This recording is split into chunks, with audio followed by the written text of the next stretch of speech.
మంత్రివర్యులు ఉప ముఖ్యమంత్రి గారు సహజంగానే ప్రకృతి ప్రేమికులు. వారు ఈ పొల్యూషన్ కంట్రోల్ చేసేటువంటి దానిలో ఆయన ఎలాబరేట్ ఆన్సర్ కూడా డెఫినెట్గా విశాఖపట్నం కాలుష్య బారి నుంచి రక్షించబడుతుంది అనేటువంటి నమ్మకం కలిగింది అధ్యక్ష.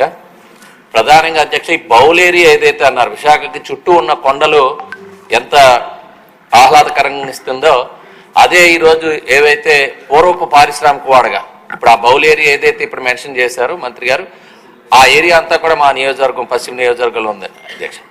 ఒకవైపు రసాయనాలకు సంబంధించినటువంటి ఇండస్ట్రీస్ కానీ, విశాఖపట్నంలో 2 ఇండస్ట్రీస్ భారీ ఇండస్ట్రీస్ మూతబడినాయి అంటే కేవలం పొల్యూషన్ కారణంగా మూతబడినటువంటి హిందుస్థాన్ జింక్ లిమిటెడ్ కానీ, ఇటీవల కాలంలో ఉండేటువంటి ఎల్జీ పాలిమర్స్ కానివ్వండి, ఈ 2 కూడా ఏవైతే ప్రమాదకరమైనటువంటి రసాయనాలు అసలు పబ్లిక్ కూడా ఒక అవేర్నెస్ రావడానికి కారణమైనవి అధ్యక్ష. ఒకప్పుడు స్టైరిన్ మనుమోల్ అంటే ఏంటో తెలియని వారు దాన్ని పీలిస్తే మనుషులు చనిపోతారు లేదా అనేక లంగ్ డిసీజెస్ వస్తాయి, దీర్ఘకాల వ్యాధులు వస్తాయి అనేటువంటి అవగాహన పెరిగింది అధ్యక్ష. ఈరోజు ఏదైతే ఈ బౌల్ ఏరియాలో ఉండేటువంటి ఇండస్ట్రీస్ అన్నిటిపైన కూడా ఒక పర్యవేక్షణ అవసరం అధ్యక్ష. ఈరోజు మంత్రి గారిని కోరుతున్నారు, ఈరోజు మెంబర్ సెక్రటరీ అంటే ఇప్పుడు మాకు విశాఖపట్నంలో పొల్యూషన్ కంట్రోల్ బోర్డు ఆఫీస్ ఉంది, ఒక ఏఈఈ స్థాయిలో అధికారులు ఉన్నారు. పబ్లిక్ సెక్టార్ కంపెనీస్లో వీటిని మానిటర్ చేయడానికి కానీ నియంత్రణ చేయడానికి కానీ వీరికి అసలు కనీసం వాళ్ళు లోపలికి వెళ్ళి ఆ ఉన్నత స్థాయి అధికారులతో మాట్లాడే అవకాశం కూడా లేనప్పుడు ఏ రకంగా అది కంట్రోల్ అవుతుంది అనేటువంటిది ఒకటే శ్రద్ధ వహించాలి. మీరు అనేక దేశాలు తిరిగారు, ఒక పోర్ట్ సిటీస్ అన్నీ కూడా చూశారు అధ్యక్ష. మీరు కూడా అనేక దేశాలు తిరిగారు. ఎక్కడైనా సరే ఉండేటువంటి ఈ మెటీరియల్ ఇప్పుడే వంశీ గారు చెప్పినట్టు ఆ మెటీరియల్ ఓపెన్గా కనబడుతుంది. మీరు ఫ్లైట్లో చూస్తే ఎక్కడికక్కడ అమోనియా కానీ సల్ఫర్ కానీ లేకపోతే కోల్ కానీ మనకు కనబడుతుంది. గతంలో మీరే మంత్రిగా ఉన్నారు, చంద్రబాబు నాయుడు గారు విశాఖపట్నం వచ్చిన వెంటనే ఈ పోర్ట్లో ఉండేటువంటిది కన్వేయర్ సిస్టమ్ ఏదైతే ఈరోజు మెటీరియల్ వెళ్తుందో దాన్ని కవర్ చేసే విధానాన్ని పెట్టాలని చాలా ఒత్తిడి తేవడం, దానిపైన ఆ ఫలితాలు వచ్చాయి. తర్వాత స్ప్రింక్లర్స్ పెట్టి అవి కూడా లేకుండా చేయడానికి ప్రయత్నం చేశారు. అయితే కొంత కంట్రోల్ అయింది కానీ ఇప్పటికీ ఇంకా పూర్తి స్థాయిలో, ఎందుకంటే ఎక్కడైతే పోర్ట్ సిటీస్ ఉంటాయో ఎక్కడైతే ఇండస్ట్రీస్ ఉంటాయో అక్కడ పొల్యూషన్ ఉండటం అనేటువంటి కానీ దాని పొల్యూషన్ మెజర్ చేసేటువంటి ఎక్విప్మెంట్, ఆ ఎక్విప్మెంట్స్ ని ఎక్కడికక్కడ పెట్టాలి, స్ప్రింక్లర్స్ పెట్టి అవి కూడా లేకుండా చేయడానికి ప్రయత్నం చేశారు.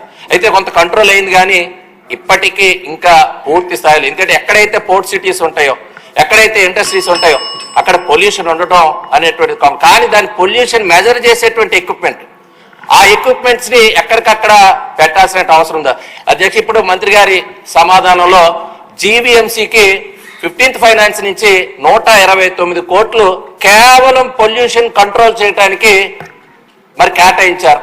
దాంట్లో నిధులు కూడా కొంత వెచ్చించారు. దేనికి వెచ్చించారు? ఈ 5 ఏళ్లలో దీన్ని మానిటర్ చేసేటువంటి మెకానిజం లేదు. ఈరోజు ఎల్జీ పాలిమర్స్ ఇన్సిడెంట్ అయిన తర్వాత మీ అందరూ కూడా ఆలోచన చేయాల్సింది, అక్కడ సాయిల్ పూర్తిగా నాశనం అయింది. ఇప్పుడు కేవలం మనం ఎయిర్ పొల్యూషన్ గురించి మాట్లాడుతున్నాం. ఈరోజు ఉండేటువంటి సాయిల్ టెస్టింగ్ మెకానిజం ఏముంది? ఆ గ్రౌండ్ లెవెల్ వాటర్ పొల్యూట్ అయినాక ఆ గ్రౌండ్ లెవెల్ వాటర్ పొల్యూట్ అయిన వాటర్ని మనము వాడొచ్చా వాడకూడదు అనేటువంటిది ఒక సర్టిఫైడ్ మెకానిజం అనేటువంటిది తీసుకురావాలి. ఈరోజు మీకు ఒక బాధాకరమైనటువంటి విషయం, ఒక 4-5 years బ్యాక్ ఇది డిఫెన్స్ హెడ్ క్వార్టర్స్ అధ్యక్ష, విశాఖపట్నంలో eastern naval command defence head quarters, వాళ్ళకి ఉండేటువంటి అకామిడేషన్ అంతా కూడా ఒక క్లోజ్డ్ మానిటరింగ్ వ్యవస్థలో చక్కటి పర్యావరణంలో వాళ్ళు ఉంటారు. వాళ్ళు ఎవరైతే ఎంప్లాయీస్ బయట రెంట్కి తీసుకుంటారో, మా ప్రాంతంలో ముఖ్యంగా కోరమండల్ ఫెర్టిలైజర్ యూనిట్ చాలా ప్రమాదకరమైనది, నెక్స్ట్ జాబితాలో వెళ్లాల్సినటువంటి ఇండస్ట్రీ అవుతుంది అధ్యక్ష. ఇది ఇంపార్టెంట్ పాయింట్. మీరు ఒకసారి ఈ ఇండస్ట్రీ చుట్టుపక్కల ఉండేటువంటి శ్రీహరిపురం ప్రాంతంలో ఎవరైనా నివాసం ఉంటే డిఫెన్స్ అడ్మినిస్ట్రేషన్ ఒక సర్క్యులర్ ఇచ్చింది అధ్యక్ష. మీరు బయట నివసిస్తే అక్కడ గ్రౌండ్ లెవెల్ వాటర్ పొల్యూట్ అయింది కాబట్టి మీకు హెచ్ఆర్ఏ ఉండదు, మీరు డెఫినెట్ గా క్వార్టర్స్ లో ఉండాలని సర్క్యులర్ ఇచ్చారంటే ఎంత ప్రమాదకర స్థాయిలో ఈరోజు అక్కడ ఉన్నటువంటి ల్యాండ్ పొల్యూట్ అయింది, ఎయిర్ పొల్యూట్ అయింది, ఈరోజు గ్రౌండ్ లెవెల్ వాటర్ కూడా పొల్యూట్ అయినటువంటి పరిస్థితిలో ఉంది. కాబట్టి ఈరోజు హిందుస్థాన్ జింక్ సంబంధించి కానీ ఎల్జీ పాలిమర్స్ సంబంధించి కానీ ఏవైతే ఈ పొల్యూట్ ఇష్యూస్ ఉన్నాయో దాన్ని పర్మనెంట్ గా రిజాల్వ్ చేసే విధంగా పొల్యూషన్ కంట్రోల్ బోర్డుకి సంబంధించినటువంటి మెంబర్ సెక్రటరీస్ ని విశాఖపట్నంలో బ్రహ్మాండమైన భవనం ఉంది, హైదరాబాద్ మీ విజయవాడలో కూడా లేనటువంటి భవనం ఉంది. సో అక్కడికి గనక తరలించి నిరంతర పర్యవేక్షణ చేసే విధంగా ఆదేశాలు ఇవ్వాల్సిందిగా మీ ద్వారా కోరుతున్నా. ఇది క్వశ్చన్ అవర్ అండి, క్వశ్చన్ అవర్ ఇది ఉపన్యాసాలు కాదు, సూచన చేయండి. 22 minutes క్వశ్చన్కి 22 minutes అంటే ఎట్లా రన్ చేస్తాం హౌస్? మంత్రి గారు, సార్, మినిస్టర్ గారు. Sorry sir. సార్, గౌరవ సభ్యులు లేవనెత్తిన అంశాలన్నింటినీ క్షుణ్ణంగా విన్నాం సార్. ముఖ్యంగా గ్రీన్ విశాఖ ప్రోగ్రాం సంబంధించి ఒక 40 లక్షల మొక్కలు నాటడం జరిగింది అధ్యక్ష, 7,000 ఎకరాల్లో అప్రాక్సిమేట్గా. ఇది 2012లో ప్రారంభమైంది, 2021లో ఎండ్ అయింది. ఇది అన్ని industrial establishment, HPCL steel plant, Coromandel port trust, NTPC, Gangavaram port, వీళ్ళందరూ భాగస్వామ్యులు అధ్యక్ష దీంట్లో. అలాగే ఇందాక గౌరవ సభ్యులు లేవనెత్తింది pollution zonal office is existing అధ్యక్ష. అది దానికి జాయింట్ చీఫ్ ఇంజనీర్ వర్క్ చేస్తా ఉన్నాయి అలాంగ్ విత్ రీజనల్ ఆఫీస్. కానీ ఒక్క అంశం ఆయన లేవనెత్తిన అంశంలో ఒకటి రెగ్యులర్గా నేను కూడా వింటా ఉన్నాను. ఎవరైనా సరే ఇక్కడ కాలుష్యం ఉంది అని చెప్పి పొల్యూషన్ కంట్రోల్ బోర్డు స్థానిక ఆఫీసులకు వెళ్ళడానికి అంత ఈజీగా లేదు, అంత ఇబ్బందిగా ఉందన్నారు. ఖచ్చితంగా అది మా దృష్టిలో ఉంది అధ్యక్ష. డెఫినెట్లీ దాన్ని వాళ్ళు కరెక్టెడ్. ఎవరైనా సరే పొల్యూషన్ ఉంది అనేది మాకు ఇబ్బందిగా ఉంది అని చెప్పి పొల్యూషన్ కంట్రోల్ బోర్డుకి ఏ ఆఫీస్కైనా వెళ్ళేలాగా ఆ చర్యలు తీసుకుంటాం అధ్యక్ష. ఇది ఆల్రెడీ ఇనిషియేట్ చేసాం, ఇది కొంత ఇనిషియేషన్ కూడా జరిగింది అధ్యక్ష. అది అలాగే జల కాలుష్యం, వాయు కాలుష్యంతో పాటు జల కాలుష్యం, భూ కాలుష్యం ఇవన్నీ కూడా పరిగణలోకి తీసుకుని పనిచేస్తున్నాం అధ్యక్ష. ఈరోజు క్వశ్చన్ అవర్ కాబట్టి అన్ని అంశాలకి నేను సమాధానం కొంచెం క్షుణ్ణంగా మేము ఒక అవగాహన చేసుకొని ఇంకొంచెం దీని మీద ఒక కార్యాచరణ రూపొందించి సదరు గౌరవ సభ్యులకి మీ దృష్టిలో పెడతానండి.